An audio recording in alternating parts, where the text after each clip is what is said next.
Devant la Cour constitutionnelle. Pourquoi vous avoir pris justement ce chemin? Nous n'avions pas pris cette décision.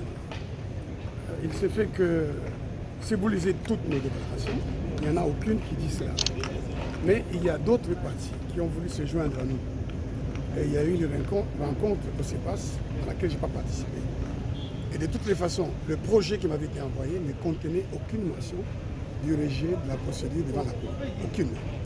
Donc c'est à mon insu qu'elle a été introduite, je suppose, et qu'on a dit ça en ajoutant, en associant mon nom. Mais moi, je n'ai jamais dit que je n'irais pas à la Cour. Je l'ai pensé. Je l'ai exprimé en disant la Cour nous avait déjà répondu. Mais après, j'ai compris que je ne devais pas entrer dans l'histoire comme quelqu'un qui a acquiescé après avoir dénoncé un simulacre. Il fallait que je vienne devant la Cour, dénoncer ce simulacre, mettre la Cour devant ses responsabilités. Et si elle décide de confirmer ces élections manifestement irrégulières, elle entrera dans l'histoire comme une juridiction qui n'a pas voulu dire le droit. Donc vous ne rentrez pas dans ce jeu-là d'accusations d'accointance de la Cour avec le pouvoir? Mais c'est évident que cette Cour, elle roule pour le pouvoir depuis Kabila. Depuis Kabila, la Cour, la CENI a été pour le pouvoir. La Cour constitutionnelle également. Mais c'est toujours devant cette CENI que nous tous avons déposé nos candidatures, n'est-ce pas? C'est devant cette Cour constitutionnelle que nos candidatures ont été confirmées. Donc c'est devant cette Cour que nous devons venir contester, sans exclure la voix de la rue. Merci M. Goy. Je vous remercie. Je laisse mes confrères. Bonjour. Bonjour. Vous êtes candidat président de la République aujourd'hui devant la Cour. Et si aujourd'hui la Cour rend le verdict en faveur de l'autre camp, qu'est-ce que vous allez emboîter comme chemin? Il y a des voies, celle de saisir la Cour constitutionnelle, il y a aussi la voie de la rue. C'est une voie de droit. Vous dites que vous allez emboîter la voie de la rue. J'ai dit, la voie de la Cour constitutionnelle est une voie. La voie de la manifestation sur le place public est aussi une voie. Monsieur le Président, est-ce que vous détenez les preuves si la Cour constitutionnelle prouve qu'il y a eu des illégalités comme l'a dit la loi? Mais vous êtes journaliste congolais. Vous n'avez pas vu les irrégularités? Dans les vidéos?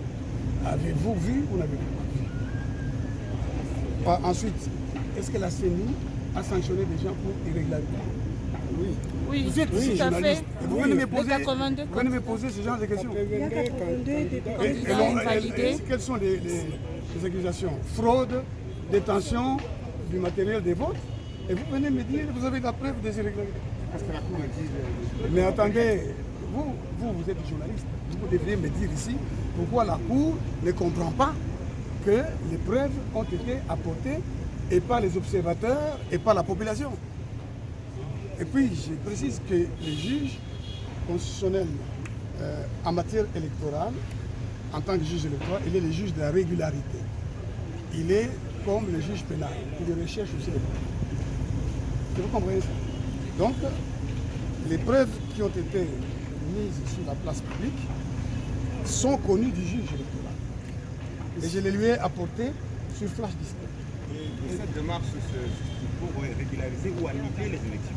Mais j'ai demandé l'annulation des élections. Vous voulez qu'on régularise quoi? Est-ce qu'on peut encore régulariser? Pourquoi on n'a pas régularisé pour tous ces gens dont on a annulé irrégulièrement? Parce que la CENI n'a pas le pouvoir d'annuler. Vous êtes... Votre réponse ne sera pas respectée. Mais j'ai déjà répondu à cette question. Monsieur Larry ne répond pas. Monsieur Tebongo, Nous avons tous les moyens du droit. Et puis, vous oubliez que j'ai déjà dit qu'il est important pour le pouvoir de rassembler les Congolais, ceux qui sont dans la rue de droit, ceux qui ne sont pas dans la rue, mais de les rassembler dans l'intérêt de la cohésion nationale. J'ai déjà dit ça. Vous êtes candidat président de la République. Vous avez entamé la démarche pour obtenir l'annulation de l'élection présidentielle. Qu'est-ce que le peuple congolais peut retenir pour la journée d'aujourd'hui, pour le procès d'aujourd'hui? Le procès n'a pas encore pris fin.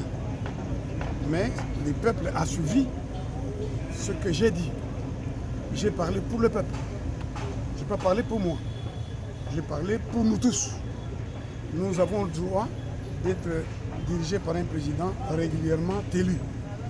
Pour le moment, c'est un président irrégulièrement élu. Et j'espère que la Cour constitutionnelle ne va pas confirmer l'élection, les résultats provisoires qui ont été annoncés le dimanche 31 décembre 2023.